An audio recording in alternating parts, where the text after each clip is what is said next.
radio24.fr, le plus grand site de webcam live réservé aux adultes. 14h-16h, Brigitte Lahaie, Sud Radio. Bonjour à tous, nous sommes ensemble durant ces 2 heures sur Sud Radio. Alors d'abord et avant tout, je voudrais fêter cette journée particulière puisque c'est aujourd'hui la journée de l'orgasme. Et oui, c'est une journée qui a été créée en 2006 et qui, suivant les années, coïncide avec le solstice d'hiver. C'est-à-dire que c'est le jour où la nuit est la plus longue. Donc comme la nuit est très très longue, on a toutes les chances de l'atteindre, ce fameux orgasme. En effet, dès demain, tout doucement, la lumière va revenir. En tout cas, les jours vont légèrement rallonger. Bon, il faudra encore un petit peu de temps avant de vraiment pouvoir en profiter. Bref. Et alors justement, l'hiver, c'est une période durant laquelle notre organisme est mis à rude épreuve et donc raison de plus pour prendre soin de nous, pour rester en bonne santé. Alors l'amour et la jouissance sont nos alliés, bien sûr. La science a aujourd'hui démontré à quel point être en lien, c'était bon pour la santé. Et puis s'écouter aussi, c'est bon pour la santé. Et c'est Daniel Ballesteros qui l'a largement démontré dans un livre. S'écouter, c'est se soigner, je crois que c'était ça le titre exact. Et bien, durant ces 2 heures, Daniel Ballesteros va vous expliquer comment lutter contre le stress, comment vivre en bonne harmonie pour vaincre les maladies et renforcer son système immunitaire. Parce que oui, nous sommes bien plus responsables de notre santé qu'on ne le croit. Et si vous avez envie de mieux comprendre ce qui est en votre pouvoir, eh bien, vous nous appelez, vous nous rejoignez et vous nous appelez au 0826 300 300. Bonjour Daniel Ballesteros. Oui, bonjour Brigitte, bonjour à tous. Oui, parce que nous sommes à la journée de l'orgasme, je vous signale qu'on peut aussi prendre l'orgasme avec la spiritualité. Tout le langage spirituel parle de ça. Donc, effectivement, on est juste le jour où il faut pour parler de tout ça. Voilà, exactement. Et alors l'année dernière c'était le 22, aujourd'hui c'est le 21. Ça dépend quand est-ce que ça tombe le solstice. Mais enfin, toujours est-il que c'est toujours dans 21 ou 22 décembre. Voilà, je pense que on peut en profiter de cette journée. Alors vous avez beaucoup travaillé sur le corps, comment écouter son corps, comment justement être en relation avec ses émotions pour ne pas les laisser nous faire du mal. Vous avez aussi récemment fait un séminaire pour éviter le stress. Et dans ce séminaire, le titre, c'était les 7 lois spirituelles du Yiking. Alors moi, ça m'a beaucoup interrogée. Je connais le Yiking, bien sûr, mais je crois que beaucoup de gens ne le connaissent pas. Vous pouvez nous en dire 2 mots, justement, de ce stress et harmonie. Et je suis sûre que ça intéresse beaucoup de gens en ce moment, avec tous les virus qui circulent. Tout à fait d'accord. Donc la spiritualité, si vous voulez, qui est dans le Yiking et beaucoup d'autres livres comme le Tao Te Ching, la Kabbale, même le mystère des pyramides, tous ces anciennes traditions, disons, j'appelle ça la connaissance primordiale. Et au bout d'un moment, on s'aperçoit que pour vivre correctement dans la vie, on a quand même besoin de spiritualité.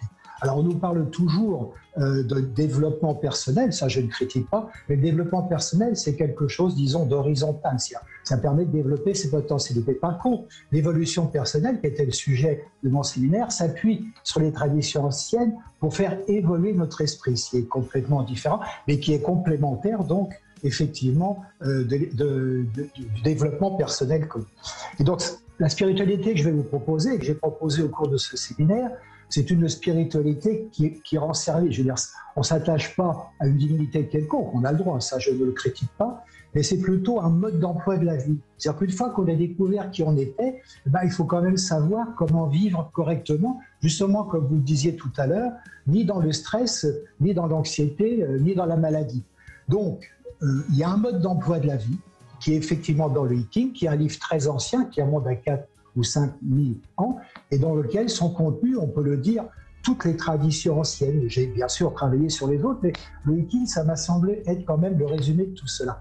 Et c'est pour ça donc que j'ai développé ce séminaire et que je suis en train d'écrire un livre, bien sûr, sur cette spiritualité, disons spiritualité, mode d'emploi, qui permet de vivre correctement avec ses potentialités et très très loin du stress et de la maladie.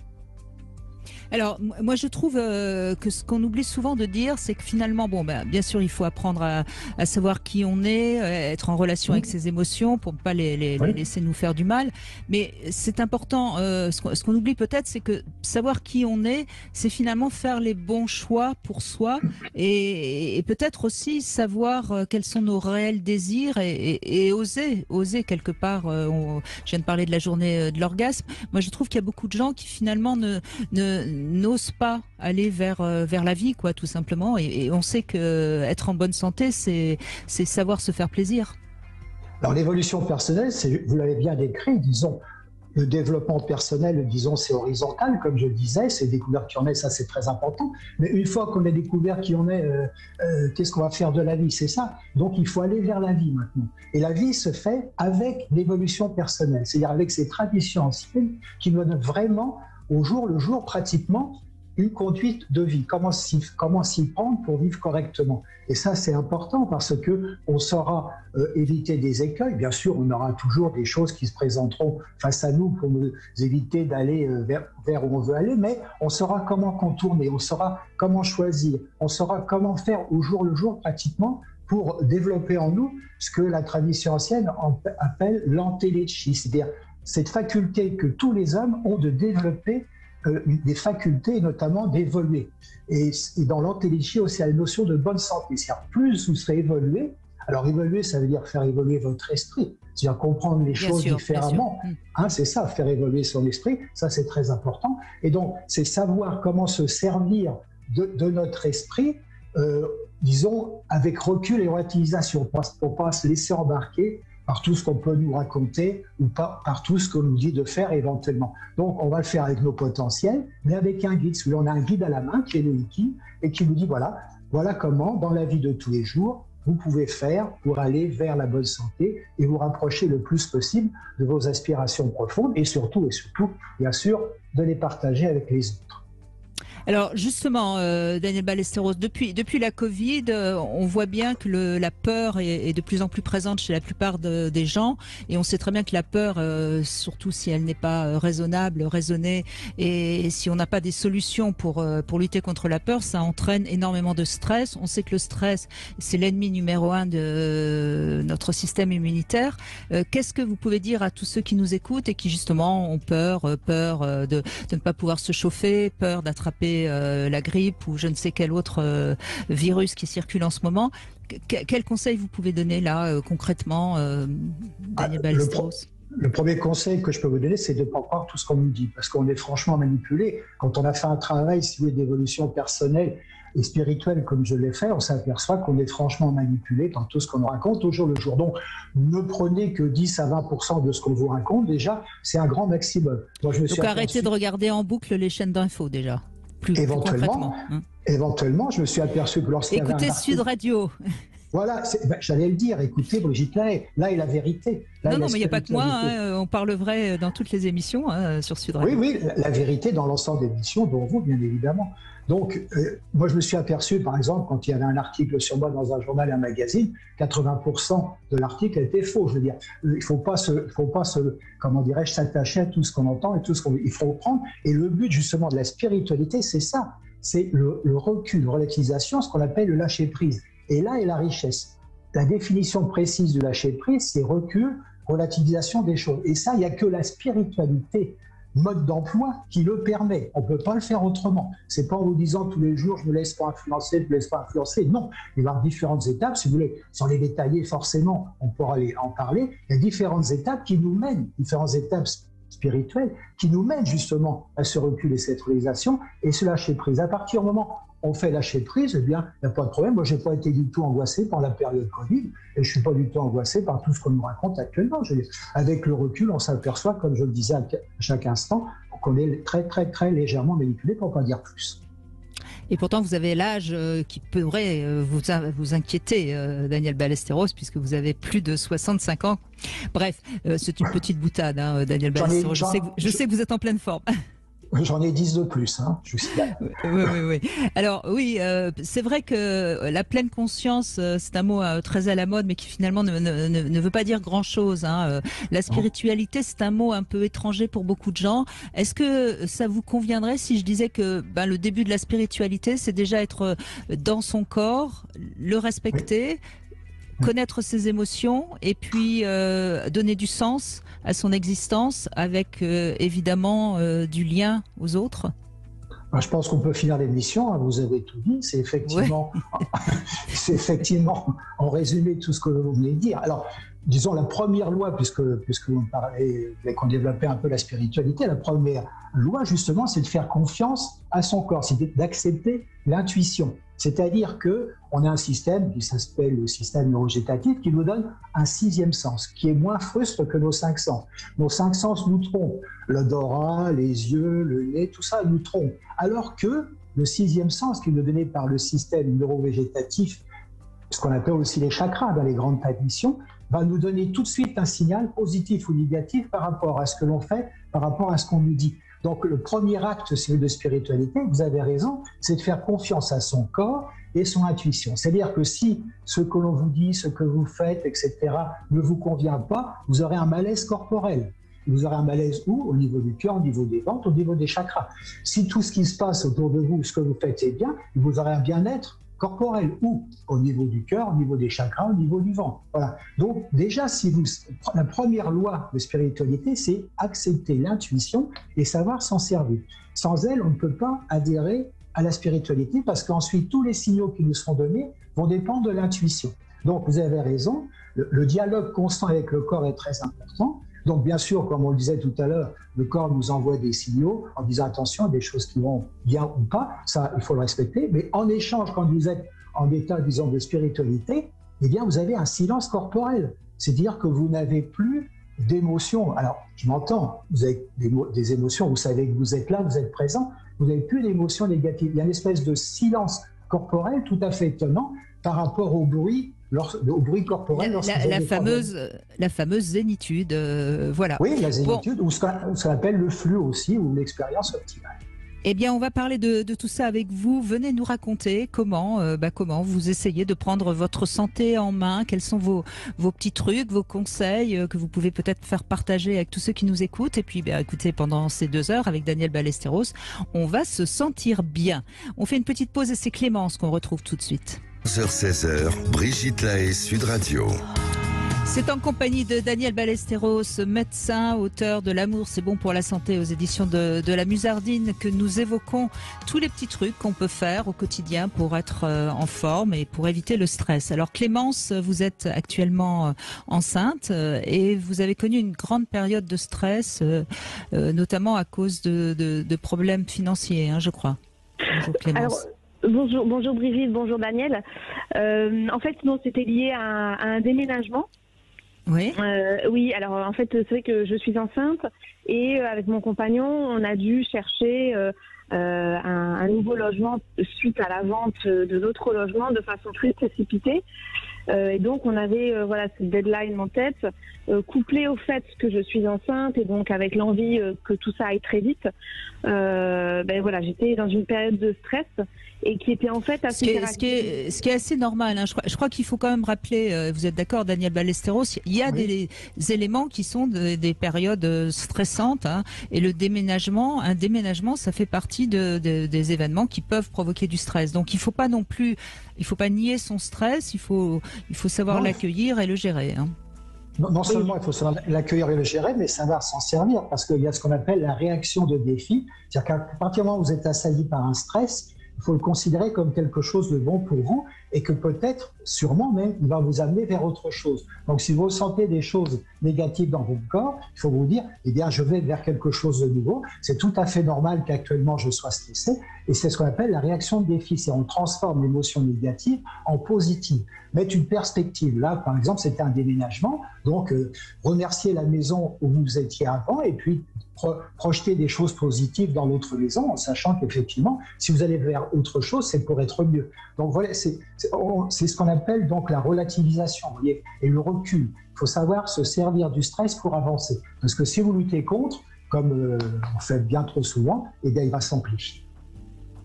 Et je crois que c'est là où est ma difficulté, c'est justement de prendre ce recul, parce que en fait, cette période-là, finalement, elle a été caractérisée par une période d'insomnie journalière, et qui donc a un impact après derrière sur mon bien-être, parce que ces insomnies-là, elles me procurent de la fatigue visuelle. Bien sûr, j'ai aussi des problèmes digestifs, et je crois que ce côté mettre en avant le positif, finalement, c'est quelque chose que j'ai du mal à faire, parce que je me laisse submerger finalement par les angoisses et les pensées négatives, quoi.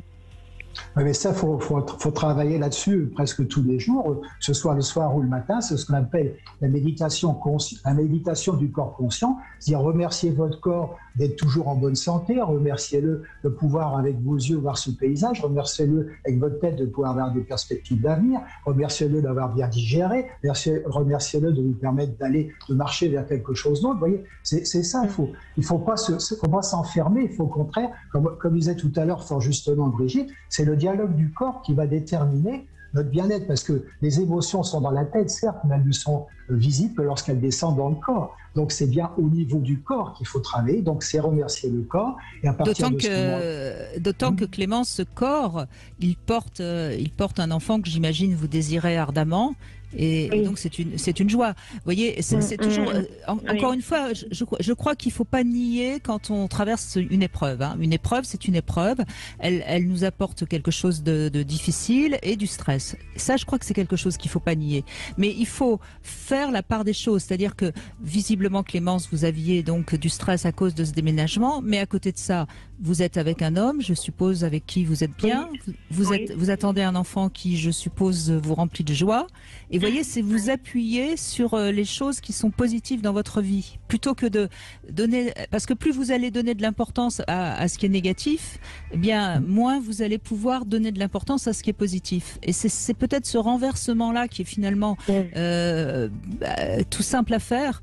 Et plutôt que la nuit, vous êtes en train de faire une insomnie parce que vous tournez en rond sur comment je vais faire pour je ne sais quoi par rapport à votre déménagement. Alors, vous voyez ce que je veux dire? Mais si vous vous concentrez sur votre ventre et vous pensez à ce petit être que vous êtes en train de faire grandir en vous, ça va apaiser votre cerveau, vous voyez? Oui. Alors c'est facile à dire, hein, mais je vous assure que ça marche.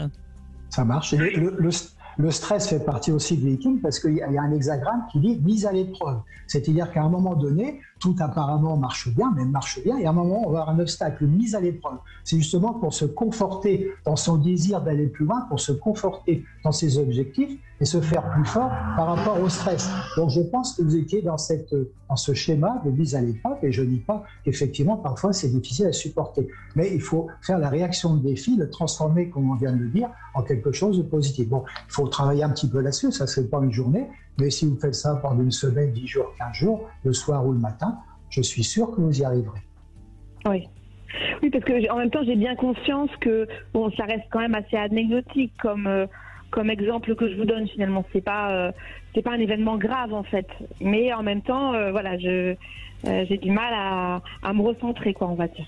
Oui, mais ça a pris de l'importance pour vous, donc c'est pas anecdotique, vous voyez. Il faut pas non plus se martyriser. Si c'était important pour vous, c'est pas anecdotique, vous voyez. Parce que si vous dites c'est anecdotique, quelque part vous niez ce que votre corps ressent, puisque vous ressentez du stress. D'accord. Oui. Donc il faut l'accueillir, ce stress. D'accord.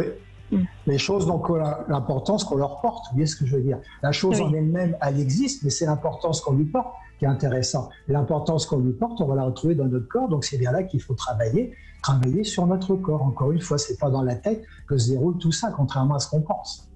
Oui, d'accord. Et puis, un déménagement, pour beaucoup de personnes, c'est du stress parce que ça va changer toutes nos habitudes. C'est quelque chose qui franchement, accueillez. Enfin, il faut soyez plus gentil avec vous-même. Voilà, c'est ce que j'ai envie de dire. D'accord ? Ok, d'accord. Merci Clémence en tout cas. Merci à vous. Merci. Vous aussi venez nous raconter comment vous traversez les épreuves justement. Et puis vous savez que c'est bientôt Noël, Daniel Ballesteros, et nous avons le plaisir sur Sud Radio dans chaque émission à offrir un cadeau, et c'est le moment que je choisis pour vous offrir ce cadeau de Noël en direct sur Sud Radio. Alors peut-être que vous allez gagner un iPhone 12, c'est pas rien. Peut-être plutôt une paire d'AirPods, c'est également, ou bien alors une console Switch reconditionnée par Backmarker, et puis peut-être aussi un moment de bien-être en Institut Guinaud-Marie Corps. Enfin bref, de toute façon c'est un cadeau qui est à gagner. Pour ça il vous suffit d'appeler le 0826 300 300 et ce sera le 14e appel qui sera notre gagnant. Allez, on fait une toute petite pause et puis on continue à échanger avec vous. Comment vous faites pour vous sentir bien dans votre corps?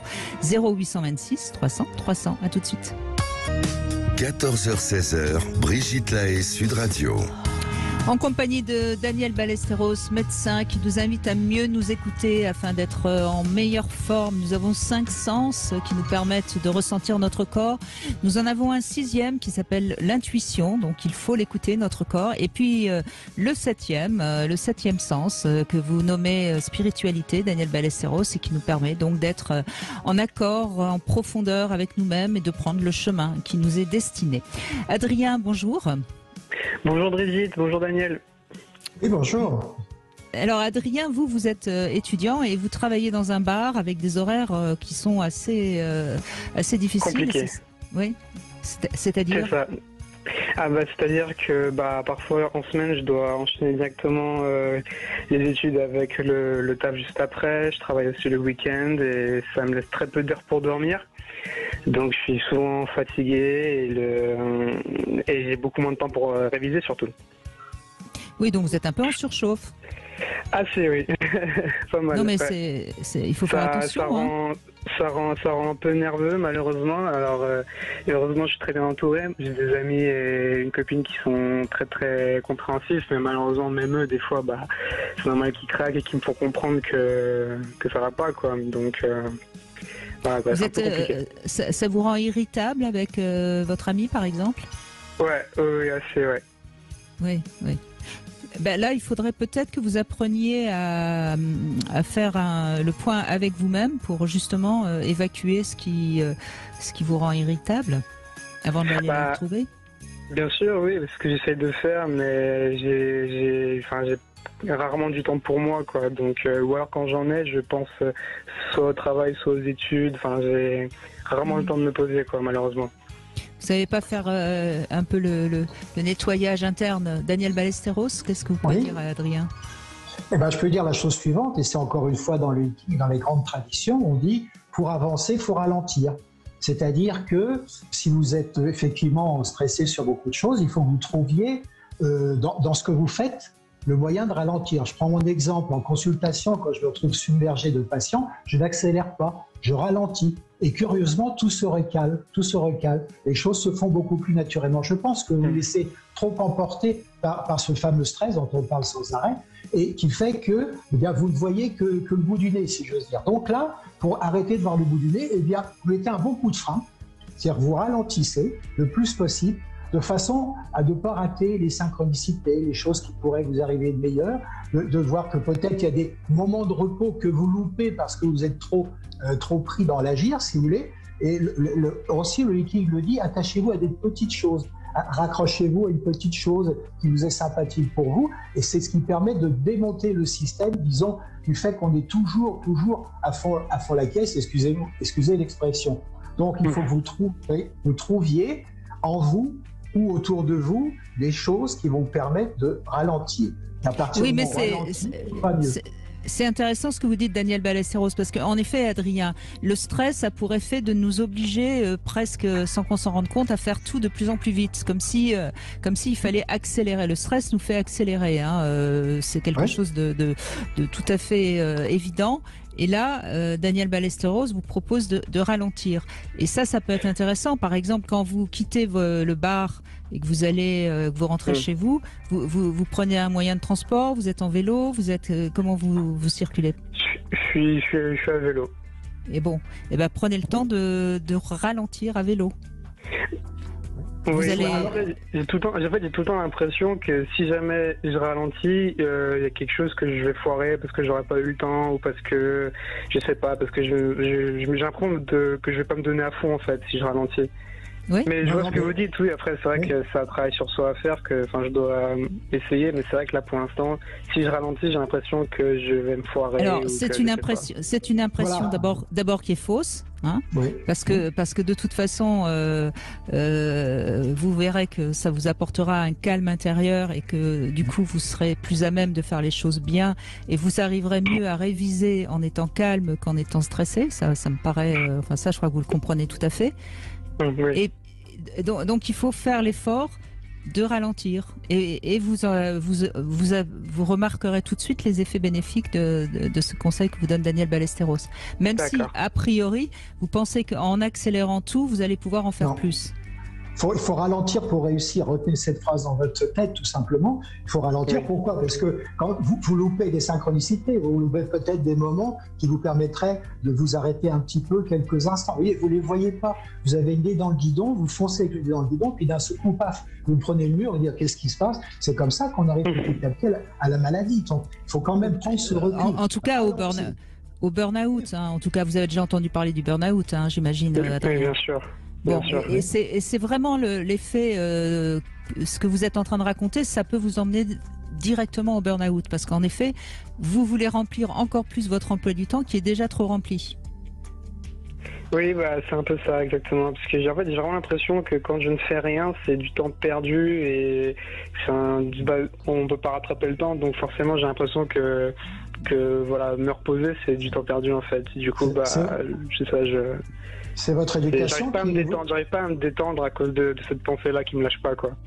C'est l'éducation que vous avez eue qui vous dit ça. Il faut toujours travailler. C'est la jeunesse. C'est la jeunesse. Daniel. Mais souvent c'est le consensus socioculturel familial qui dit ça sur le sport. C'est vrai que en fait, dans mon entourage, j'ai plusieurs personnes qui, c'est vrai, ne font pas grand chose et je les vois ne pas avancer dans la vie. J'ai des amis, ça fait 5 ans que je les connais. Depuis 5 ans. Ils n'ont pas évolué, ils n'ont pas bougé, et j'avoue que ça m'angoisse un peu la stagnation. Du coup, j'ai vraiment pas envie de stagner dans la vie. Mais on vous dit pas de vous arrêter, hein. On vous dit de ralentir. Mais vous n'êtes pas là non plus pour faire avancer vos amis, hein. C'est vous qui avancez. S'ils ne veulent pas avancer, c'est comme ça. C'est pas votre problème. Hein. Vous n'allez pas vous détruire pour faire avancer vos amis. Ce qui compte, c'est ce que vous faites. Après, vous irez vers vos amis, mais aller vers vos amis énervés en mauvaise santé, ça me semble pas tout à fait bien non plus. Hein. Oui, non, c'est vrai. Et puis, encore une fois, essayez, et puis vous verrez bien ce que ça procure chez vous. Qu'est-ce que vous risquez? Hein, d'accord, vous essayez, pendant un jour ou deux de ralentir. Vous mangez un peu plus lentement, vous allez d'un endroit à un autre un peu plus lentement. Et des fois, je mange carrément pas, quoi. C'est très malin, ça. Oh là, ça va pas du tout, hein. Vous avez eu raison de nous appeler, Adrien. Et puis, je vous assure, la vie, de toute façon, on ne pourra jamais faire tout ce qu'on aimerait faire dans une vie. Donc, oui, c'est vrai. Autant dès le début choisir les meilleures choses. Et puis, comme ça, au moins, on aura profité pleinement de la vie. Ouais. D'accord. Très bien. Okay. Merci en tout cas. Merci beaucoup. Merci à vous. On va passer aux questions intimes. Daniel Ballesteros, c'est Riyad qui est avec nous, qui va répondre à 3 questions intimes. Et puis tout de suite après, vous pourrez poser une question à Daniel Ballesteros, Riyad. Première question, parmi vos 5 sens, quel est votre sens dominant dans la sexualité? Évidemment, parce que je ne pense qu'à ça. Riyad. Bonjour Brigitte, bonjour Daniel. Oui, bonjour Riyad. Oui. Bonjour. Bonjour. Je pense que pour moi, le sens le plus important, ça serait plutôt le toucher. Le toucher, oui. Bah écoutez, vous avez raison. Se toucher quand on fait l'amour, c'est quand même presque, j'allais dire, essentiel, hein, évidemment. Exactement. D'accord, très bien. Deuxième question. Justement, tiens, quelle partie du corps de votre partenaire vous préférez toucher? Je dirais la poitrine. La poitrine, d'accord. Bon, très bien. Et quoi, les mamelons ou la poitrine en général? La poitrine en général. La poitrine en général, d'accord. Eh bien, je suppose qu'elle en a, hein, évidemment. Pas forcément, pas forcément, mais il y a juste ce qu'il faut. D'accord. Bah, si ça remplit vos mains, c'est ce qu'il faut. Hein. Exactement. Et troisième question, est-ce que vous seriez tenté par faire un trio? Oh là là. Dans ma jeunesse, ça a pu m'arriver une fois. Et pour avoir essayé, honnêtement, je dirais non. Non, bon, très bien. Ben là, c'est clair. Vous êtes visiblement très bien avec votre partenaire. Exactement. Alors, oui, bah, je crois. Hein. Je vous laisse poser une question à Daniel Ballesteros, Riyad. Ouais. Alors, c'était pour en revenir au témoignage de Clémence tout à l'heure en ce qui concerne le stress. Est-ce que vous avez des conseils ou des solutions à apporter pour pouvoir détendre une personne stressée? Oui, c'est ce que je disais tout à l'heure. Premièrement, lui offrir des moments de ralentissement, si j'ose dire, lui offrir des moments pour bien se retrouver ensemble. C'est ce qu'on appelle l'attente studieuse et patience, c'est-à-dire que parler de choses tout à fait naturelles et surtout, moi je pense que si c'est par rapport à votre partenaire, c'est ça que vous me posez la question, c'est ça, non? Oui. Oui, eh bien la chose la plus facile à faire, c'est ouvrir le cœur. D'ailleurs, ça fait partie de, justement des lois spirituelles. Ouvrir le cœur, ça veut dire quoi? Eh bien, ça veut dire justement, aimer l'autre, c'est sûr, mais ça veut dire aussi l'aimer d'un amour inconditionnel, ne pas voir que le corsage est pas comme il faut, que disons la mèche de cheveux est pas comme il faut. Il faut aimer l'autre sans rancune, sans rancœur, sans ressentiment, dans l'empathie, dans la mansuétude, dans la tolérance de tout ce qui se passe. Et ça fait sécréter une hormone hyper importante qui s'appelle l'ocytocine. Et cette ocytocine fait que, justement, on va être bien avec le partenaire. Donc, il faut ouvrir le cœur, je ne peux pas mieux dire. Il faut d'abord s'aimer soi-même parce que, comme le dit Oscar Wilde, s'aimer soi-même, c'est le début d'une grande histoire d'amour qui va durer toute la vie.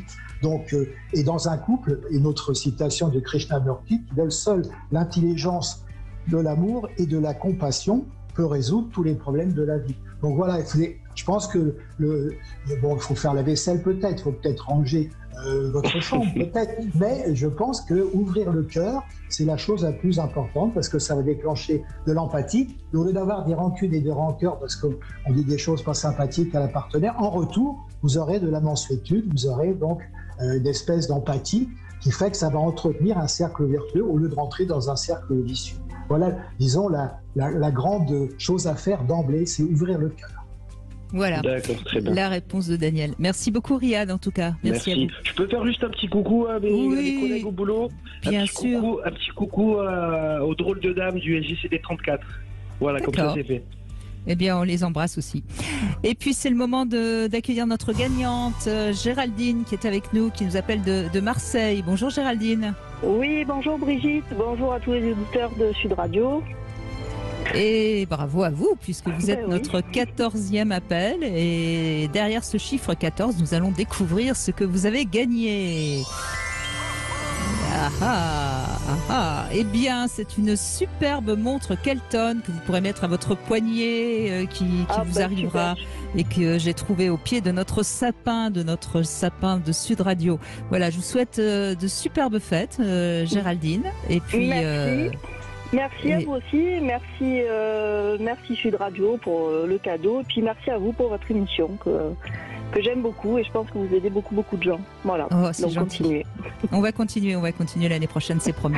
En tout cas, on continue aussi à vous offrir des cadeaux tous les jours, à tout instant sur Sud Radio. Donc restez à l'écoute, puisque jusqu'au 25 décembre, eh bien c'est peut-être vous qui aurez la chance de gagner ce cadeau en direct, ce cadeau de Noël. Daniel Ballesteros, on fait une petite pause et puis on continue, bien sûr, avec nos auditeurs qui vont nous parler de leur stress, comment ils font pour le gérer, ou peut-être donner des petits conseils à ceux qui nous écoutent. En tout cas, n'hésitez pas à nous rejoindre 0825 300 300. À tout de suite. Sud Live réservé aux adultes. 14h-16h, Brigitte Lahaie, Sud Radio. C'est Daniel Ballesteros qui est avec nous, médecin, et qui nous fait découvrir les 7 lois spirituelles ancestrales. Et il me semble que Nicolas, vous connaissez ces lois. Bonjour. Bonjour Brigitte, bonjour Daniel. Écoutez, j'en connais quelques-unes, mais pas toutes. D'accord. Et alors, lesquelles vous connaissez? La loi de l'attraction. Oui. La loi de la causalité. Oui. Oui. Après la loi du karma. Oui. Vous dites, Daniel Ballesteros, si Nicolas Alors, ces lois-là, effectivement, sont le plus souvent citées. Je suis d'accord. Je dirais simplement qu'une chose, c'est que ces lois sont derrière les lois ancestrales, si vous voulez. La loi de cause à effet, la loi d'attraction, tout ça, c'est derrière. C'est-à-dire que ces ensembles de lois deviennent dans le hiking des choses beaucoup plus précises, vous voyez, parce que la loi de cause à effet, c'est pas facile à expliquer, la loi de l'attraction non plus, et dans le hiking, ça devient pratique. Voilà, c'est ça que je veux dire. Donc, moi, ce que je travaille, c'est sur les lois pratiques. Mais ce que vous dites est tout à fait justifié, tout à fait vrai. D'ailleurs, il y a 22 lois de la nature, il y a 22 lois de la nature qui sont synthétisées dans le hiking en 7 lois. Voilà pourquoi on peut en citer pas mal. Mais l'avantage du hiking et de la grande tradition, c'est que ça va en quelque sorte synthétiser toutes ces lois qui sont un peu disparates. Vous voyez ce que je veux dire? C'est intéressant, d'ailleurs, vous parlez des 22 lois de la nature, Daniel Ballesteros. Oui. On sait que dans le tarot de Marseille, il y a 22 lames, voilà, que dans la Kabbale, il y a 22 lettres. En fait, on retrouve toujours dans l'univers les mêmes choses. C'est toujours intéressant. Et d'ailleurs, quand on compte le nombre de vertèbres, on retrouve aussi des chiffres tout à fait intéressants par rapport les 22 runes aussi de la tradition ancienne nordique, etc., etc. On trouve la même chose en médecine chinoise. Et donc, ces 22 lois font partie de ce qu'on appelle l'inconscient collectif chez Jung. Et donc, toutes nos pensées, en quelque sorte, sont fabriquées par ces 22 lois qui, si on les connaît et si on les... Parce que respecter 22 lois, on a déjà du mal à respecter le code de la route, etc. C'est peut-être pas facile. Donc, je veux dire, respecter 22 lois, ça me semble difficile. D'ailleurs, moi, dans mes séminaires, j'apprends aux gens les 22 lois, mais je les synthétise toujours à travers ces 7 lois spirituelles. Ils ont une espèce de synthèse qu'on retrouve dans les Vikings. C'est pour ça que les Vikings m'a beaucoup intéressé. Et vous avez peut-être tout à fait raison, ce que vous avez cité fait partie des 22 lois qui est dans l'inconscient collectif de tout le monde. Alors Nicolas, vous avez tendance à être stressé quand vous rencontrez des conflits, notamment avec vos collègues ? Oui, ça arrive, oui. Encore hier, tout à fait. D'accord. Donc j'essaye toujours d'être bienveillant.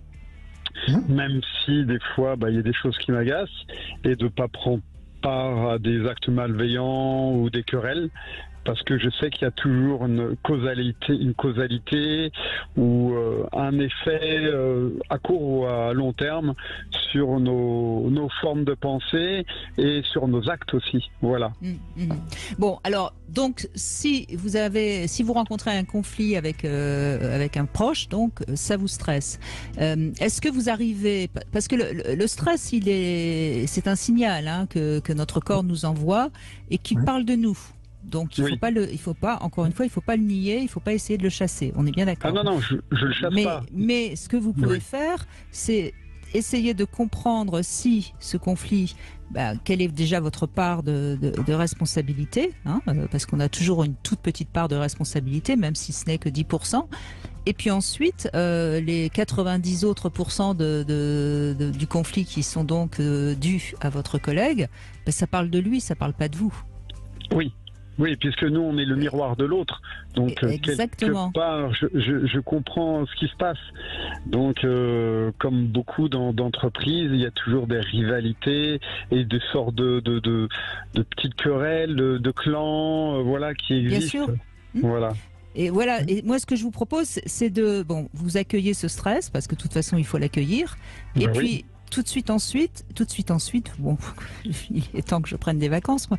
Et ensuite, vous analysez qu'est-ce qui a provoqué ce conflit. Vous voyez, plutôt que de vous laisser envahir par le stress et de ne rien en faire finalement, parce que si vous n'en faites rien, le stress, il gagne la partie. Tandis que si vous commencez à essayer d'interpréter les raisons de ce stress, vous allez en faire quelque chose de positif qui va vous faire grandir, parce que vous allez mieux découvrir comment vous n'avez pas su gérer ce conflit, vous voyez ?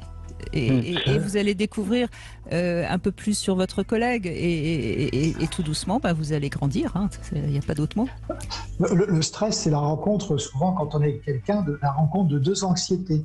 Donc il faut définir déjà son anxiété. Est-ce que ce que la personne parle vous correspond ou pas? Et vous, est-ce que vous êtes d'accord ou pas avec ce qu'il vous programme? Donc cette rencontre de deux anxiétés déclenche le stress. Donc il suffit de désamorcer une des deux anxiétés pour que le stress, disons, devienne beaucoup plus facile à gérer. Donc regardez votre interlocuteur comme quelqu'un qui dit effectivement des choses qui le concernent, ou vous, écoutez-le comme quelque chose qui demande recul, réutilisation. Alors, vous avez parlé de bienveillance. Moi, je dirais qu'il faut faire une neutralité bienveillante. Voilà, il faut être un peu neutre, bienveillant mais neutre. C'est ça qui est important, parce que souvent, on est bienveillant, mais pas neutre. On est un peu en colère, on est un peu prêt à dire, on peut dire des bêtises, mais enfin, à rentrer dans l'autre, si vous voulez. Donc, il faut faire la neutralité bienveillante. C'est ce qu'on pratique en consultation, généralement, quand on a en face de nous un patient qui est un peu difficile, qui nous agresse ou qui nous demande des choses très difficiles. Eh bien, on pratique la neutralité bienveillante, c'est-à-dire on l'écoute, on est légèrement penché vers lui, mais on ne rentre pas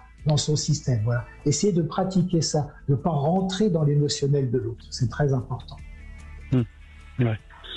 Mais comme je suis quelqu'un qui fait beaucoup de ressentis, je fais beaucoup de géobiologie. Oui. Donc du coup, j'arrive à discerner des fois, soit chez les personnes, soit la colère, soit comment ça s'appelle, les différents sentiments qu'ils peuvent éprouver. Donc du coup, c'est gênant un petit peu au travail. Oui, mais ça veut dire que alors les ressentir c'est une chose, les absorber c'est une autre chose. Ça veut dire que vous êtes un peu. Il ne faut pas être une éponge. Vous voyez, ouais, exactement. Et c'est ça que vous pouvez travailler, parce que c'est bien d'être dans l'empathie, mais l'empathie, c'est de ne pas se laisser envahir par l'émotion de l'autre. Et visiblement, vous avez encore tendance, semble-t-il, hein, dans ce que vous dites, en tout cas, vous avez tendance à vous laisser un petit peu envahir par ce que l'autre ressent. Et c'est ça qu'il va falloir apprendre à travailler, parce que ce que l'autre ressent, si vous sentez que l'autre est un petit peu en colère, bah, c'est lui qui est en colère. Vous n'avez pas, à vous sentir agressé par sa colère. Ben, le problème, c'est que, qu'il y a le miroir, c'est que quand on sent que au boulot, on vous fait des fâcheries, et du coup, vous êtes sur la défensive. Donc, en fait, on est dans un circuit de défense. Voilà. Et donc, à un moment donné, on voit ce qui se trame au fur et à mesure, puis à un moment donné, on commence à dire stop. Donc, du coup, il y a ce stress. Il faut toujours être un petit peu vigilant de qu'est-ce qui va se produire. Oui, mais sauf que si vous êtes en train de vous sentir agressé, évidemment que vous êtes agressé. Mais oui. Si vous sentez que l'autre est un petit peu agressif, mais que vous restez neutre, vous ne vous sentirez pas agressé. Vous voyez la différence ? Oui. Et pourquoi et comment on fait pour ne pas se sentir agressé par l'autre? Eh bien, il faut se recentrer sur soi. Il faut respirer. Il faut qu'à ce moment-là, vous preniez un petit peu plus un rapport avec votre propre corps. Vous respirez profondément et puis vous pensez à vous, quoi. Je pense aussi. C'est facile à dire, je suis d'accord. Il y a une loi de la nature dans celle que vous avez citée, il y a une loi de la nature dans les 22 lois qui est la loi d'acceptation. Je pense que c'est ça, il faut accepter, vous n'acceptez pas que l'autre soit agressif, vous voyez ce que je veux dire? Il faut l'accepter, il a sûrement ses raisons. La première loi des 22 lois qu'on énumère, c'est la loi d'acceptation. Donc accepter que l'autre ait ses colères, que l'autre ait ses tristesses, ses anxiétés. Et si vous acceptez ça, déjà vous vous sentirez moins agressé. Vous sentirez que c'est plutôt un problème personnel qui, d'ailleurs, ne vous est pas dirigé directement, il est dirigé peut-être vers l'administration, dirigé vers un autre collègue. Ou peut-être voilà. dirigé vers vous parce qu'il a envie d'être un petit peu, parce qu'il est en colère et qu'il a besoin d'agresser quelqu'un. Je vais vous donner un exemple très simple, Nicolas, et je pense que cet exemple va parler à tout le monde. Vous savez que j'ai un très gros chien qui s'appelle un dog allemand, et c'est un chien super obéissant, et quand je me promène dans Paris, je l'attache jamais parce qu'il marche à mes pieds, etc. Et assez régulièrement, j'ai droit à une réflexion de quelqu'un qui me dit attachez votre chien, etc. Ce que je fais, je le regarde gentiment et je dis vous avez raison. Et ça désamorce tout. Vous voyez ce que je veux dire, Nicolas? Ça désamorce tout parce que au lieu de me sentir agressé, ce qui pourrait d'ailleurs être à juste titre une agression, hein, et la personne aurait le droit de m'agresser par rapport à ça. Mais voyez, je dis vous avez raison et ça désamorce tout. J'ai une autre phase de désamorçage, c'est en disant vous sera beaucoup pardonné. Vous Vous voyez ce que je dis? Je dis ça aux gens qui m'agrègent, je leur dis, il vous sera beaucoup pardonné. Ça aussi, ça désamorce parce que la personne ne comprend pas ce qu'on lui dit. On est dans la loi du pardon. Une des 22 lois, encore une fois, on va les faire toutes si ça continue en plus. On est là pour ça. La loi du pardon, il faut dire aux gens, il vous sera beaucoup pardonné. Moi, je pratique ça. C'est mon père qui m'a enseigné ça dans le temps et je dis ça face à quelqu'un. Oui, mais là, on pourrait penser qu'on se fout un peu de nous quand même quand on nous dit ça. Non, je pratique ça depuis des années. J'ai jamais pris ça marche. Ça marche. Bon, enfin, voyez, Nicolas, essayez de trouver votre propre formule qui va vous permettre justement de vous recentrer sur vous et de ne pas vous laisser envahir. Ça, moi, je crois que vous avez très très bien compris de toute façon. Ouais. Vous avez raison et il vous sera beaucoup pardonné. Vous faites l'amalgame des deux choses qu'on vient de vous dire. Voilà. Si vous voulez. J'essaie souvent d'être dans la compassion, donc je pardonne déjà. Mais à un moment donné, il faut éviter aussi que... Oui, parce qu'être dans la compassion, c'est quelque part quand même donner un peu trop de pouvoir à l'autre dans ce cas. Oui, c'est rentrer dans ces énergies négatives. Oui. Non, restez neutre. Restez neutre. Vous n'avez pas besoin de sauver la Terre entière, Nicolas. Sauvez-vous, déjà. Merci Nicolas en tout cas de ce témoignage. On va continuer après les infos. C'est intéressant parce qu'on est sur des cas très concrets et ça permet à tout le monde peut-être de terminer l'année avec moins de stress. La petite devinette, j'ai hésité, puis finalement si je vais vous la donner, Daniel Ballesteros, comment on appelle une prostituée qui essaye de faire un régime? La réponse c'est tout de suite après les infos.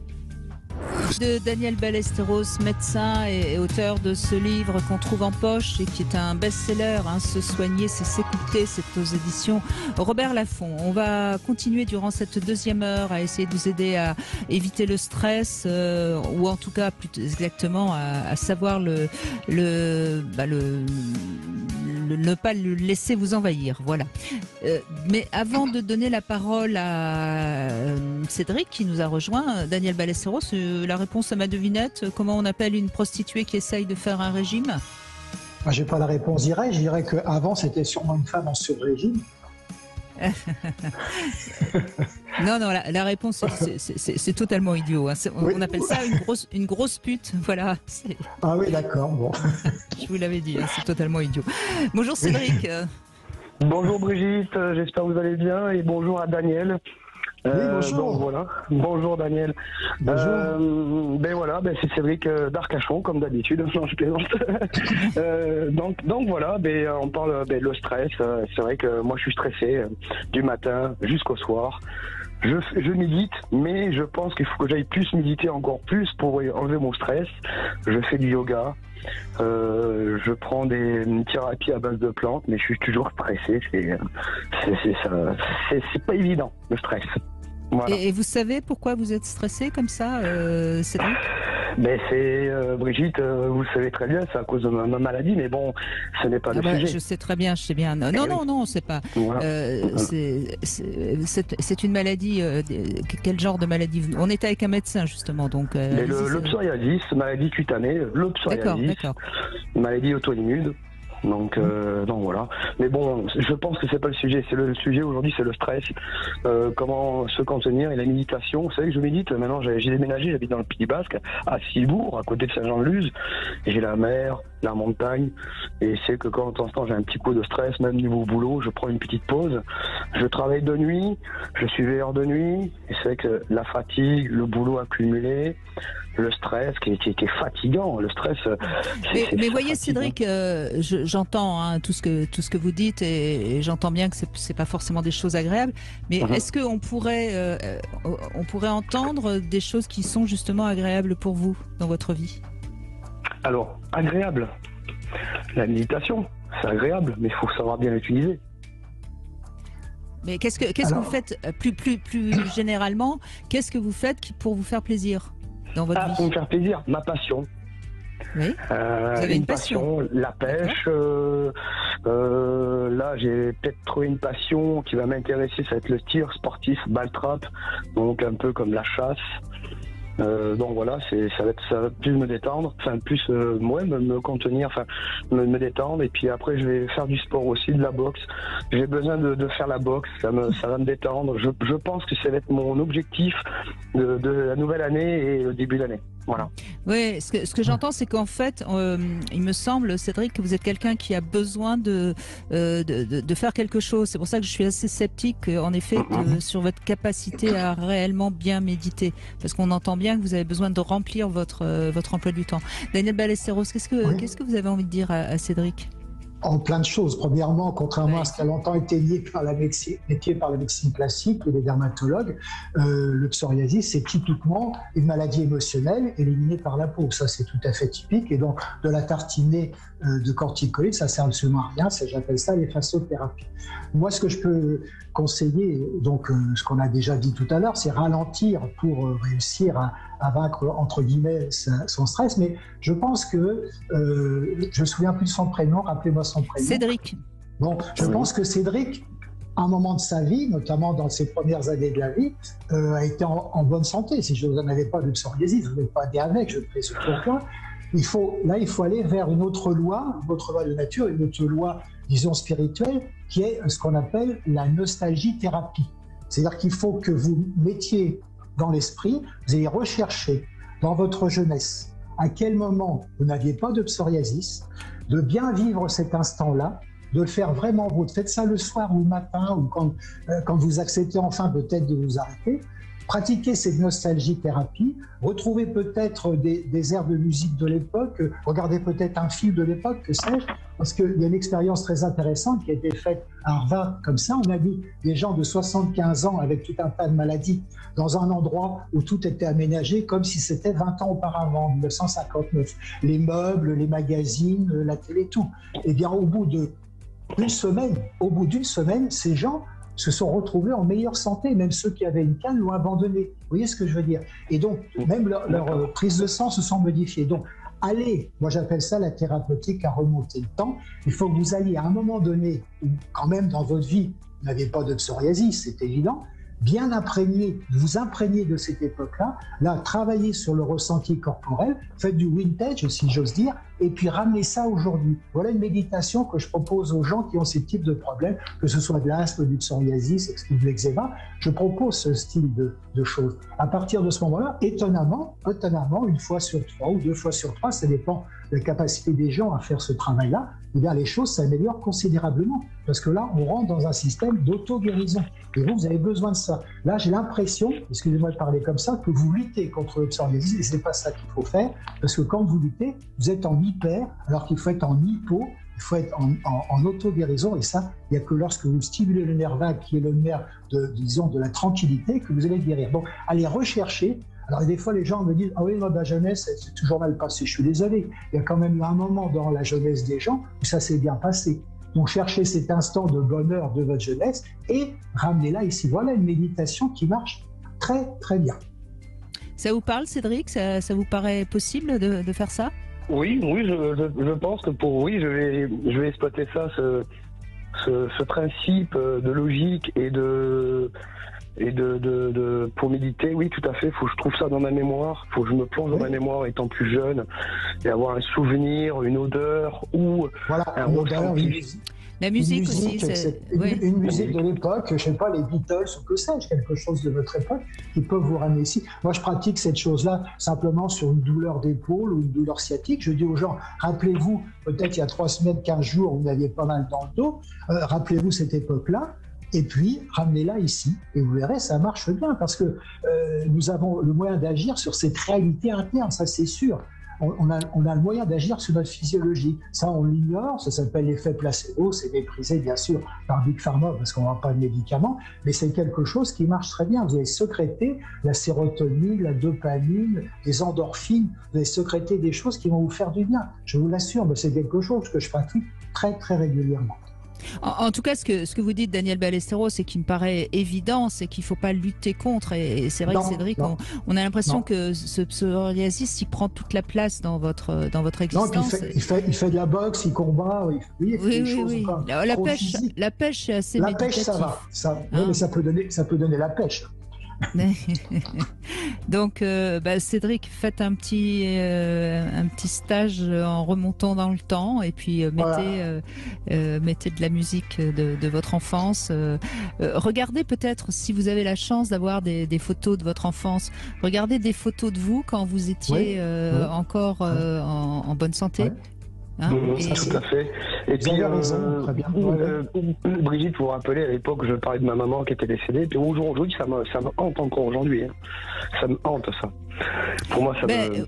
Mais non, mais il n'y a pas de raison que ça vous hante. Votre maman, elle est en vous de toute façon, même si elle n'est plus là concrètement. Elle est en vous. D'abord, sans elle, vous n'auriez pas existé. Et puis tout ce que vous êtes aujourd'hui, c'est aussi en partie grâce à votre maman. Donc il faut l'accueillir en vous. Il faut l'accueillir en vous et non pas la chercher hors de vous. Vous savez, je crois que je parle souvent de notre vie intérieure et c'est cette vie intérieure qui nous rend riches. C'est pas ce qu'on a perdu. Votre mère, elle est en vous. Elle est ancrée en moi. Exactement. Oui, elle est aussi à l'époque où votre maman existait encore et vous disait des choses gentilles, des choses douces, pratiquez la câlinothérapie, ça c'est très important. Câlinez votre maman par l'esprit à cette époque-là. Je vous assure que votre peau s'améliorera et vous prendrez du recul par rapport au décès de votre maman. Câlinez-la au lieu de sans arrêt regretter qu'elle ne soit pas là. Hein, remontez dans le temps et peut-être Cédric, si vraiment c'est quelque chose qui vous hante, hein, parce que le mot est fort, hein, si l'absence de votre mère vous hante, écrivez-lui une lettre en lui demandant ce que peut-être elle ne vous aurait pas donné et qui vous manque, pour pouvoir mieux comprendre pourquoi elle vous hante. Parce que très souvent, quand on a du mal à faire le deuil d'un être cher, c'est parce qu'il y a des choses qu'on aurait aimé vivre avec ou nous entendre dire qui n'ont pas été faites ou dites. Et c'est bien de concrétiser réellement ce qui vous manque. Et câlinez votre maman. Câlinez votre maman, caressez la peau et vous verrez, votre peau s'améliorera. Voilà. Mais alors, oui, c'est vrai, mais c'est hors sujet ou je sais pas. Mais c'est vrai que quand je me gratte un peu sur les plaques, je me caresse la peau. Je me gratte pas avec les ongles, je me caresse et ça me soulage. Voilà, la caressothérapie, c'est bien aussi, tout à fait. Ça marche tout bien. À fait. Et la ronron-thérapie avec un chat ou avec une chatte, c'est très important. Tout à fait. Oui, caresser un animal, ça fait, de toute façon, ça développe aussi l'hormone. Avec un chat toujours, et moi, il y a toujours un chat dans ma chambre ou ailleurs, et mon chat, il me suit partout. Et le soir, c'est la ronron-thérapie, ça me détend, et c'est excellent, la ronron-thérapie. Et regardez votre chat, comment il arrive à être zen, lui. Il n'est pas stressé, votre chat. Hein.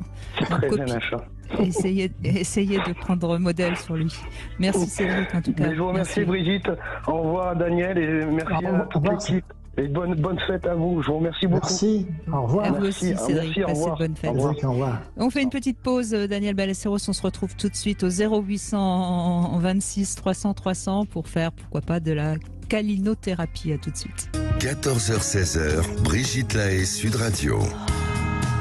En compagnie de Daniel Ballesteros. Et Daniel, on va revenir sur cette journée mondiale de l'orgasme, ce 21 décembre.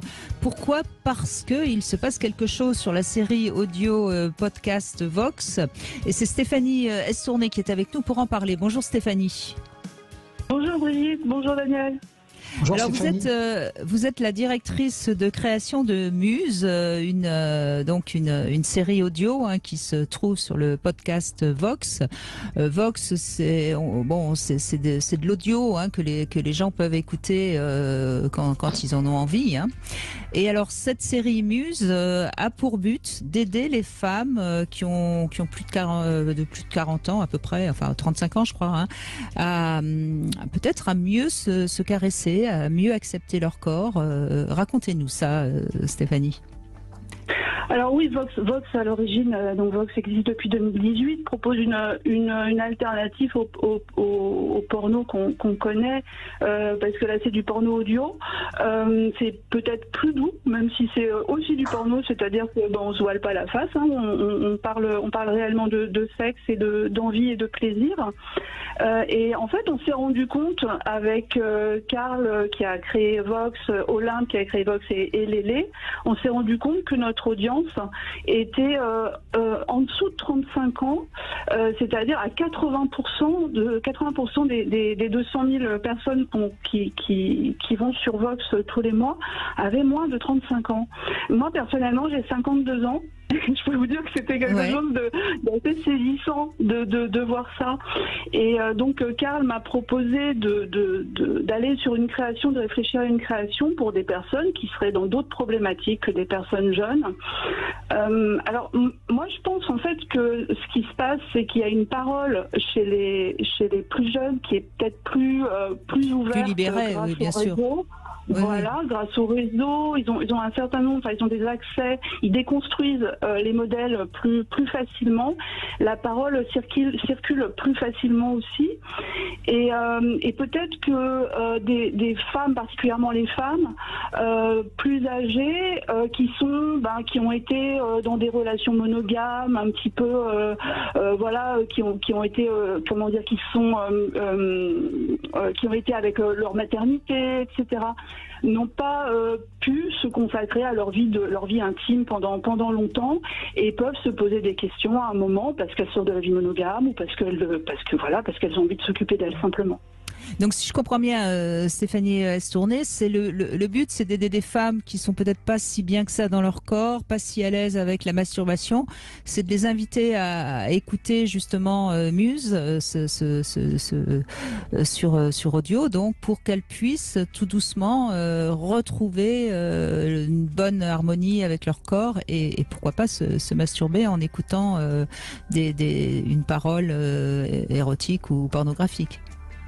Alors effectivement, là ce que vous avez dit, Brigitte, c'est important, c'est d'abord le corps, parce qu'en fait, effectivement, si on n'est pas bien dans son corps, et c'est des choses qui malheureusement arrivent très souvent, particulièrement chez les femmes plus âgées. Oui. Voilà, chez les femmes, c'est les femmes, mais disons qu'on a pu se trouver séduisante à 20 ans, on a pu se sentir séduisante à 20 ans et se vivre comme telle, et puis une maternité ou même simplement le fait de vieillir et on se sent plus du tout, c'est des injonctions sociales, hein, ça on nous dit que à partir de certains âges, dès qu'il y a quelques rides ou une peau comme ci ou comme ça, on nous dit que non, on n'est plus séduisante et on n'est plus digne de désir. Et en fait, vraiment le premier propos de Muse, c'est ça, c'est de se réapproprier le corps, de se ressentir bien et belle dans son corps et d'aller petit à petit vers le plaisir. On n'est absolument pas dans une sexualité performative en fait, c'est-à-dire qu'on vise pas l'orgasme. On est pour l'orgasme. D'ailleurs, c'est la journée mondiale de l'orgasme. Mais on ne vise pas l'orgasme. On voudrait que ces femmes d'abord se réapproprient leur corps, qu'elles se sentent bien, et puis qu'elles avancent dans leur sexualité avec elles-mêmes et éventuellement après vers le plaisir avec d'autres, si ça leur fait envie. Et en tout cas, ça peut être une redécouverte du corps qui apporte du plaisir et évidemment Daniel Ballesteros, on sait à quel point si on arrive à être bien dans son corps, forcément on va plus facilement avoir accès au plaisir. Tout à fait, parce que quand même c'est notre habitacle principal et que ce corps, lui, il demande qu'une chose, c'est à nous rendre en bonne santé. Donc à partir du moment où on le caresse, on va déclencher, on peut même rajeunir, on peut déclencher la DHEA, qui est l'hormone anti-vieillissement, on peut déclencher la plasticité neuronale si on va se voir autrement, et c'est pour ça qu'on peut en revenir à la nostalgie-thérapie chez les personnes qui sont peut-être âgées, peut-être se replonger dans le passé, et ils rajeuniront quelque part et retrouveront peut-être des plaisirs qu'ils ont eu à l'époque, retrouver les plaisirs anciens, si j'ose dire. Vous voyez, on a quand même en nous tout un tas de choses, de facultés, disons, de se transformer, de se soigner, complètement inexploitées. Et d'ailleurs, je suis d'accord avec vous, la jouissance, c'est pas forcément la pénétration, c'est ce que je dis à les patients qui ont du mal à faire ça.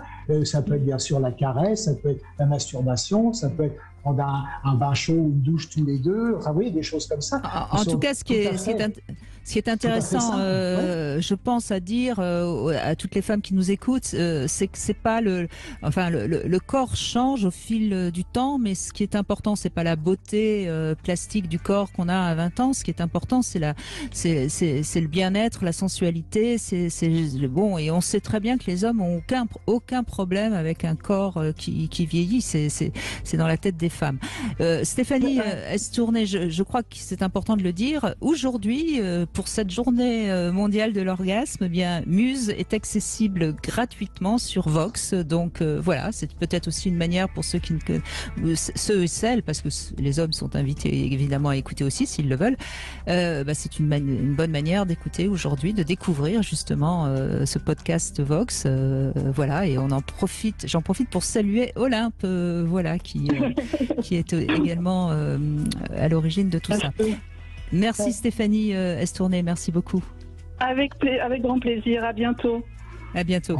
Allez, on fait une petite pause, on se retrouve pour le Love Conseil, Daniel Ballesteros. Et le Love Conseil, c'est apprendre à vous faire écouter. Alors, s'écouter, c'est déjà bien, mais savoir se faire écouter, c'est peut-être encore mieux. Ce sera notre Love Conseil dans un instant. Cam4.fr, le plus grand site de webcam live réservé aux adultes. Brigitte Lahaie, Sud Radio, le Love Conseil. Daniel Ballesteros est avec nous et vous pouvez réagir justement à ce que je vais dire par rapport à ce Love Conseil, apprendre à vous faire écouter. C'est vrai que c'est une des plaintes fréquentes dans les couples. On entend souvent d'ailleurs plus les femmes que les hommes qui disent « ils ne m'écoutent pas ». Mais est-ce qu'on est suffisamment clair dans nos propos justement, nous les femmes? Peut-être que si l'autre ne nous écoute pas, eh bien c'est peut-être parce qu'on ne sait pas suffisamment s'exprimer clairement. Et je crois que c'est vraiment important de comprendre que pour être écouté, il faut exprimer clairement ce qu'on a besoin de dire. Et quand on peut, par exemple, raconter un peu ce qui s'est passé dans la journée. Et là, c'est pas quelque chose qu'on a vraiment besoin de dire. En revanche, si c'est quelque chose qu'on a vraiment besoin de dire, eh bien, il faut l'exprimer très clairement. Et il faut pas subir le point de vue de l'autre si on a l'impression qu'il n'a pas réellement compris ce qu'on avait à dire. Il faut savoir s'affirmer. Et je crois que c'est vraiment important de se sentir légitime dans un couple. Chacun a le droit de parler, même si l'autre n'est pas d'accord avec nous. Et puis, il faut pas penser que notre partenaire est capable de deviner si on dit les choses à demi-mot. C'est vrai que lorsqu'il y a quelque chose d'important à dire, eh bien, il faut le dire très très clairement et il ne faut pas avoir peur de déplaire, il faut tout simplement le dire. Alors peut-être qu'on ne vous écoute pas aussi parce que vous parlez trop et du coup ce que vous avez d'important à dire est mélangé dans un discours de tas de choses qui n'ont peut-être pas énormément d'importance et à ce moment-là, l'homme a tendance à entendre une sorte de bruit de fond et ne fait donc plus très attention à ce que vous dites. Donc c'est vraiment important de faire la différence entre les échanges qu'on peut avoir sur les choses du quotidien et puis quand on a quelque chose à dire, eh bien il faut vraiment y mettre toutes les formes, si je puis dire. Daniel Ballesteros. Oui, donc effectivement, d'ailleurs, disons, la mauvaise communication a souvent pour base le fait qu'on dit les choses à des moments où on n'est pas prêt à les recevoir. Je m'explique, si c'est un moment où on prépare la cuisine, où le mari est en train de faire un bricolage, etc., il faut que ce soit un moment où tous les deux soient en position de pouvoir écouter l'autre. C'est ça le problème, tranquillement. Alors, au cours d'un repas, là, il faut éviter les chamailleries. Et bien sûr, si c'est des doléances, des rancœurs et des rancunes, il vaut mieux éviter. Mais donc, le discours que l'on a avec les autres doit être fait de la façon suivante. On doit être vraiment face à face, et non pas le dos tourné, parce qu'on n'entend pas forcément ce que l'autre dit, alors on fait répéter et ça crée des tensions. Il faut vraiment être face à face, c'est-à-dire qu'il faut chercher le moment où on peut être vraiment face à face. Donc à partir de ce moment-là, il y aura plusieurs choses qui se mettront en route, les yeux, le faciès, voilà, comment l'autre exprime ce qu'il a à dire à travers, disons, son corps. Et ça, c'est très important. Donc il faut que ce soit un moment de tranquillité, bien sûr qu'on ait fait un peu la synthèse dans sa tête, que ce ne soit pas à base de reproches et de doléances, bien sûr. Évidemment. À partir de ce moment-là, il y aura une écoute, ça c'est sûr, si on choisit un moment approprié pour le faire. Et surtout ne pas sauter sur l'autre dès qu'il rentre, parce qu'on a quelque chose d'important à lui dire. Hein. Tout à fait. Il faut un peu de décantation. Exactement. Attendre que le dehors, si vous voulez, devienne le dedans petit à petit, qu'il ait enlevé son pull ou elle, voilà. Et puis qu'il y a un petit moment d'intimité qui va se faire. On peut faire la bise aux enfants, etc. Et puis à un moment donné, il y aura forcément une intimité. Sinon, c'est pas un couple. Si chacun retourne dans sa chambre tranquillement, effectivement, le dialogue n'existe pas. Donc, il faut attendre un petit peu que les choses, comme vous dites, font justement se décantent. Et là, on aura un vrai dialogue. Exactement. Demain, on sera avec Anne-Laure Buffet et on se posera la question quand est-ce qu'il faut rompre dans un couple. Voilà, parce que on sait que les couples se séparent de plus en plus et pas forcément toujours à bon escient. Et on fera un petit peu le point avec Anne-Laure Buffet demain. Et c'est Clara que nous retrouvons, qui est de nature assez stressée, me semble-t-il. Bonjour Clara. Bonjour Brigitte, bonjour Daniel. Oui, bonjour Clara. Oui. Alors oui, moi j'ai tendance à stresser, je dirais que c'est une seconde nature chez moi. Et depuis déjà beaucoup de temps, je pense.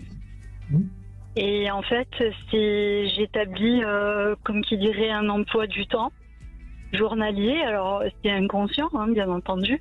Je suis pas avec mon stylo, mon petit calepin.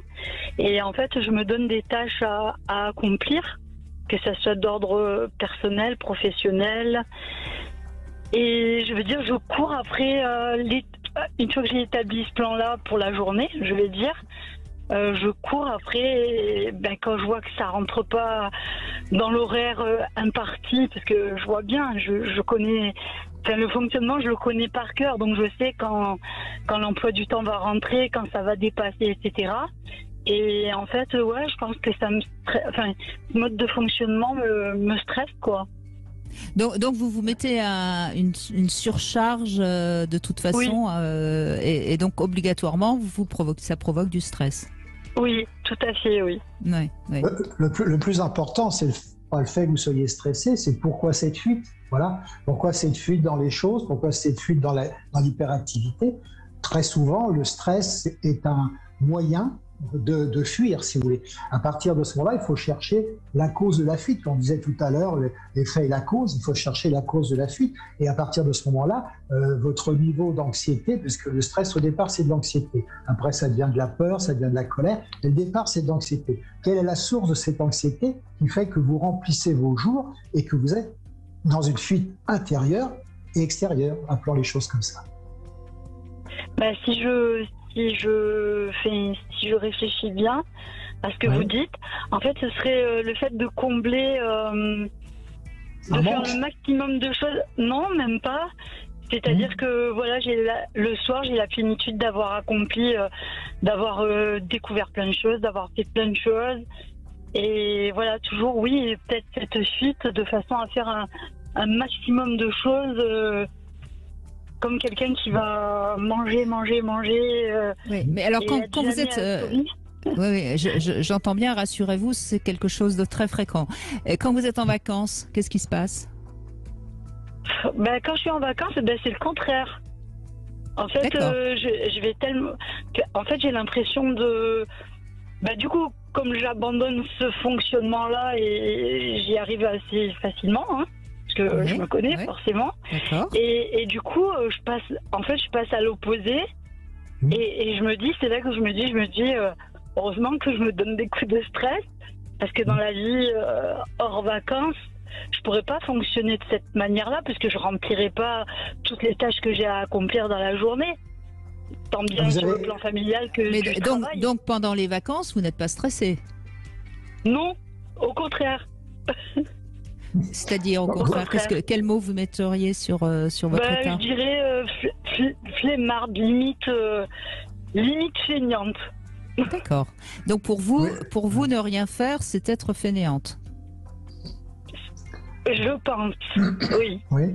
C'est-à-dire que là, vous avez tellement comprimé le temps quand vous êtes en activité, vous n'êtes pas fainéant, vous avez besoin de le dilater, si j'ose dire, lorsque vous êtes en repos. Vous voyez. Alors que si vous comprimiez moins, vous auriez moins besoin de dilater et vous n'auriez pas l'image que vous faites d'être feignante. Souvent, c'est parce qu'on a trop... Le stress, c'est ça, c'est une compression. L'étymologie du mot stress, c'est quelque chose de comprimé, comme un ressort. Donc, à partir du moment où le ressort a été trop longtemps comprimé, il va se relâcher. Donc, si vous voulez, votre stress fait qu'après, vous avez, entre guillemets, trop de relâchement, ce qui fait penser que vous êtes paresseuse. Donc, si vous diminuez le stress, vous aurez moins cette séquence qui vous pose problème.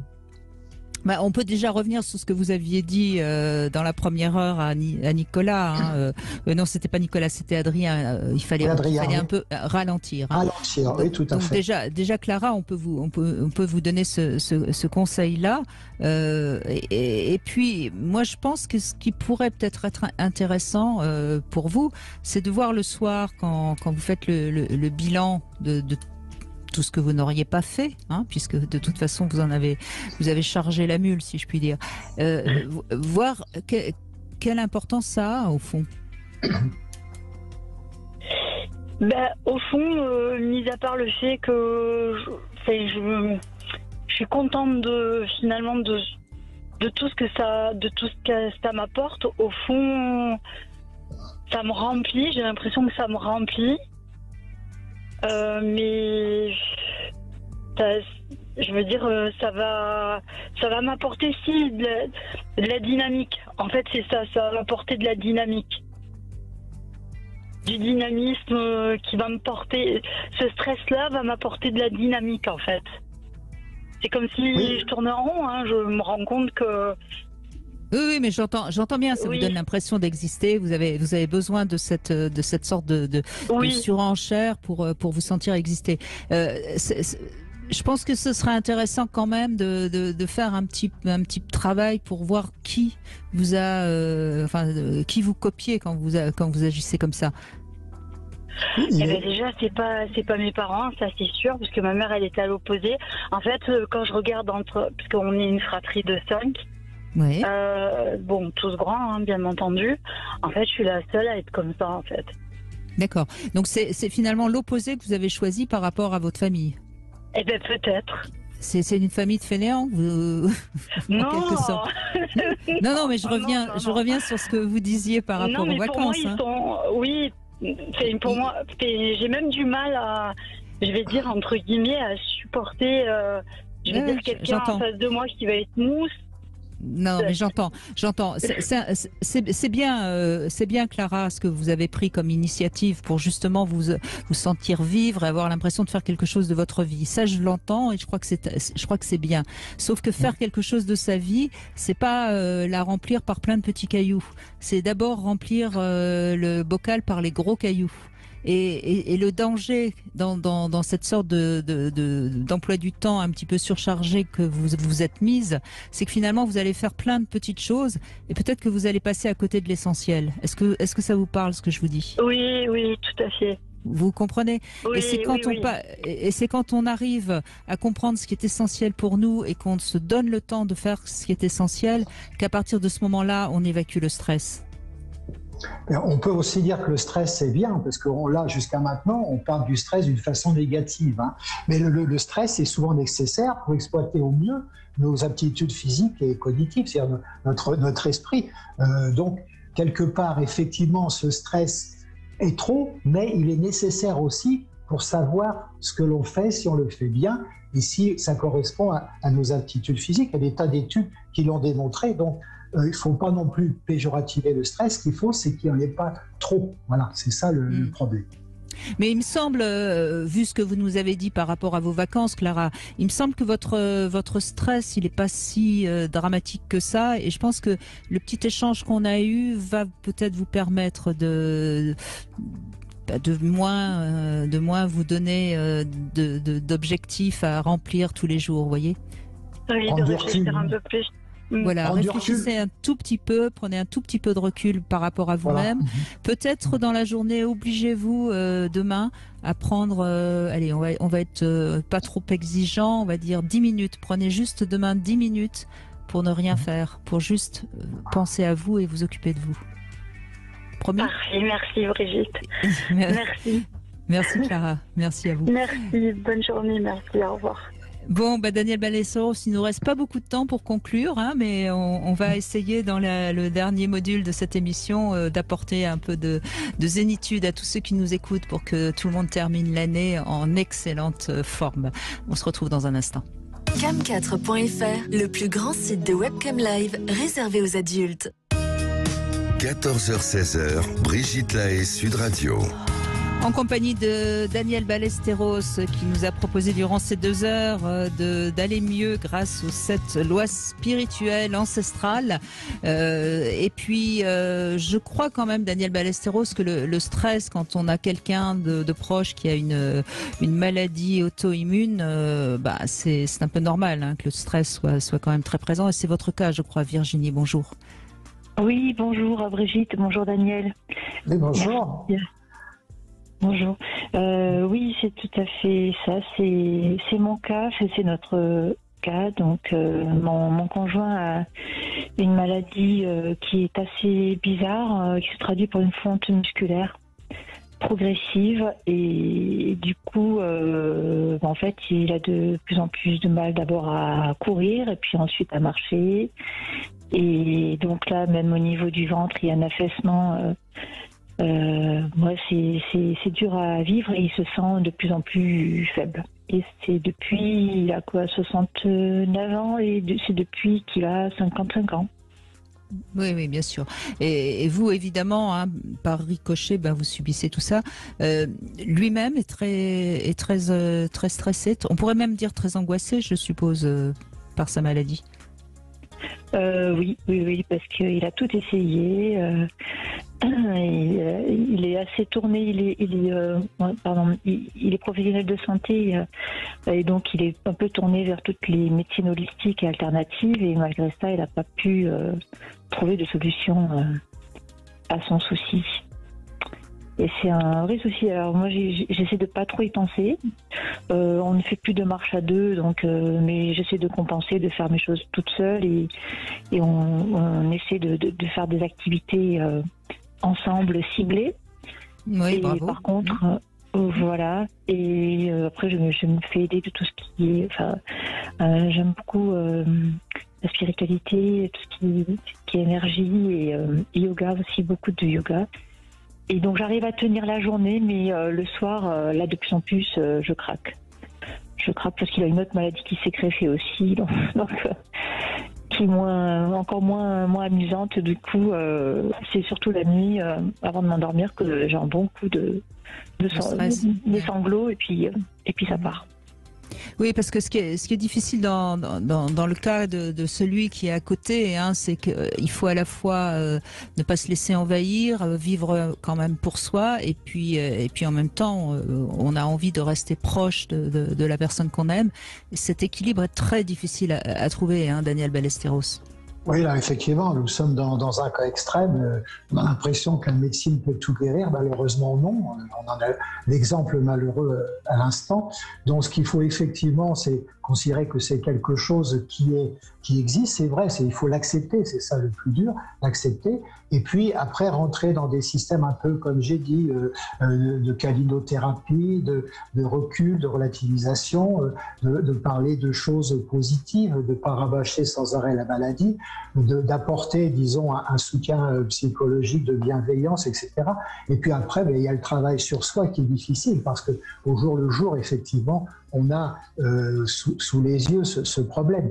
Donc, le plus difficile à faire, c'est d'identifier les petits moments, disons, les petits moments dans la journée où vous pouvez trouver un petit peu de compassion, un petit peu de tranquillité, etc. De façon à ce qu'il n'y ait pas un déroulé continu de stress. Vous voyez, le cerveau, lui, résiste au stress. Enfin, il essaye de garder toujours un état de stress qui est nécessaire pour vivre. Donc, il faut essayer des petits moments comme ça dans la journée. Je ne sais pas, prendre une tisane, regarder un film. Vous voyez, des petites choses qui fait qu'on sort un peu de cette espèce de ruban continu de stress. Et donc, ces petites choses du quotidien peuvent au bout d'un moment devenir des grandes choses. Les petits ruisseaux font des grandes rivières, ce qui fait que ça apportera sûrement un peu plus de réconfort à votre mari et il sera à même de mieux supporter ce qui lui arrive. Mais j'avoue que c'est quelque chose de difficile à vivre, c'est vrai. Virginie, on entend votre souffrance et puis ce que j'ai l'impression surtout, c'est que vous essayez de la cacher à votre mari. Et c'est peut-être là où il y a une erreur parce qu'au fond, enfin, je sais bien que c'est pas lui, c'est lui qui est malade et c'est peut-être difficile pour vous, mais au fond, est-ce que vous pourriez pas aussi chercher du réconfort quand justement vous souffrez parce qu'il va pas bien? Vous voyez ce que je veux dire? Même si ça paraît comme ça compliqué, difficile. Oui, c'est pas. Enfin, je fais pas mal de choses pour moi, mais j'essaie de jongler entre plusieurs états. En fait, je m'adapte en fonction de lui, mais en contrepartie, je suis tombée sur quelqu'un d'adorable et de génial, c'est-à-dire qui devance tous mes désirs. Je suis un peu une princesse aussi, hein. C'est-à-dire qu'il va faire plein de choses pour moi, donc c'est plus un partage et on essaie d'avoir une vie aussi sympa, oui, bien ou géniale que possible. Mais j'entends bien qu'il y a de l'amour entre vous, mais je veux dire, ce que je veux dire, c'est n'essayez pas d'être forte absolument. Ah, oui. C'est ça que je voulais dire. Vous voyez, parce que raison de plus, si vous avez un mari qui est formidable, et il peut aussi vous réconforter dans les moments où vous craquez. Et contrairement à ce que vous pourriez penser, ça peut lui donner de la force. Le fait que vous me disiez ça, que je me sens forte, là, je commence à pleurer parce que, en effet, mais bien sûr, de tout gérer, de garder toujours le sourire et c'est aussi peut-être ne pas trop, comment dire. Oui, mais bien sûr, vous avez peur de lui montrer que vous aussi vous souffrez de la situation. Et je pense que c'est une erreur. Vous savez, quand on va voir quelqu'un, là en l'occurrence c'est pas le cas de votre mari, mais quand on voit quelqu'un qui est en cancer, en phase terminale, on croit toujours qu'il faut se montrer fort et qu'il faut. Mais je suis pas sûre. Je pense que surtout si vous êtes dans la spiritualité et que lui semble aussi être ouvert à ça, je crois qu'on a le droit. On a le droit de pleurer les bras dans les bras de l'autre et je pense que ça peut lui redonner de la force, vous savez, comme s'il y avait un principe de vase communicant. On retombe sur ce. Et ça vous fera du bien. On retourne sur quelque chose qui a été énoncé au début, c'est l'ouverture du cœur. Ouvrez votre cœur et de l'empathie et des choses comme ça. Alors, acceptez cet échange, acceptez de donner ça. Et en retour, je suis sûr que vous aurez ça et qu'effectivement, même si vous pleurez, c'est bien. Donc, ça permet de décharger les émotions. Donc, c'est encore une fois la gratitude qui soit toujours là, la gratitude qui vous a apporté plein de choses précédemment de bien. Il vous rendra ça. Et peut-être que ça ralentira le cours de sa maladie parce que, effectivement, si on enlève quand même une partie du stress, il est fort possible que ça ralentisse le cours de la maladie. Il ne faut pas oublier ça, nous avons des possibilités d'auto-guérison tout à fait étonnantes, mais on ne sait pas les exploiter, on ne sait pas s'en servir. Moi, je passe mon temps à expliquer ça aux gens. Donc, on a des moyens de changer à travers la plasticité neuronale. Je ne vais pas radoter sur tout ça, ce qu'on appelle la résilience tissulaire, la fabrication des cellules souches, des télomères. On a un matériel extraordinaire d'auto-guérison dont on ne se sert pas. En tout cas, Virginie, je vous dirais pas ça s'il n'était pas conscient de sa maladie, mais visiblement il est très conscient et il la prend à plein bras. Donc soyez vous-même, n'essayez pas de cacher cette part de vous qui souffre, me semble-t-il. D'accord. Et puis, écoutez, merci de cet appel parce que votre témoignage peut aider aussi beaucoup de gens parce que on a évidemment aussi dans notre vie cette épreuve à traverser. Hein, notre partenaire, celui qu'on aime, qui souffre et on a envie de l'aider et l'aider, c'est tout simplement, comme vous l'a dit très joliment Daniel Ballesteros, c'est de laisser le cœur ouvert. Merci beaucoup Virginie, merci à vous. Merci. Merci Daniel Ballesteros. Oui, je crois qu'on a donné des tas de beaux conseils pour cette fin d'année. Hein, comme ça, tout à fait, oui. Peut-être qu'il en restera quelque chose de positif et qu'on démarrera 2023 en pleine harmonie. Merci beaucoup en tout cas Daniel Ballesteros. Je rappelle que vous êtes l'auteur de Se soigner, c'est s'écouter aux éditions Robert Laffont et de L'amour, c'est bon pour la santé aux éditions de la Musardine. Tout de suite, évidemment, vous retrouvez c'est votre avenir. Et puis demain, on sera avec Anne-Laure Buffet. Alors, on va se poser la question du couple et d'éventuellement de la rupture. C'est vrai que les couples se séparent de plus en plus vite. Pas toujours, d'ailleurs, c'est pas toujours la bonne solution. Maintenant, en même temps, on pourra voir si rester amis sans sexualité, c'est vivre en couple. C'est pas tout à fait évident non plus. Et puis, de toute façon, Anne-Laure Buffet nous expliquera comment une rupture peut aussi nous faire grandir, même si évidemment une rupture c'est du stress. Ça, je crois que c'est pas Daniel Ballesteros qui me dira le contraire. Hein. Ça fait partie des grands stress, la rupture, le divorce. Voilà. Je vous embrasse et je vous dis à demain. Sud Radio. Sud Radio. Parlons vrai. Parlons vrai. Sud Radio. Parlons vrai. Sud Radio vous offre des billets.